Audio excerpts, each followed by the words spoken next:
Welcome to JRMSweeps. I'm going to show you guys how to respool a Homelite weed eater here.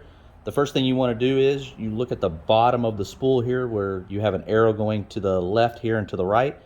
And then what you want to do is push down and turn clockwise until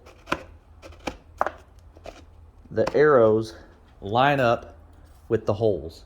So you can see here that I have the arrow lined up with the hole here, and it's also lined up on the other side. Then what you want to do is you want to insert your line through the spool.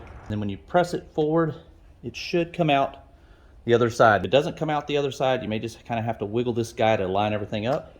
Then what you want to do is you want to pull both ends back until they line up. This is probably about a 5-foot piece that I have here. Then what you're going to do is you're going to start rotating the spool.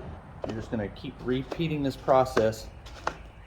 And what that's going to do, it's going to drag the line into the weed eater.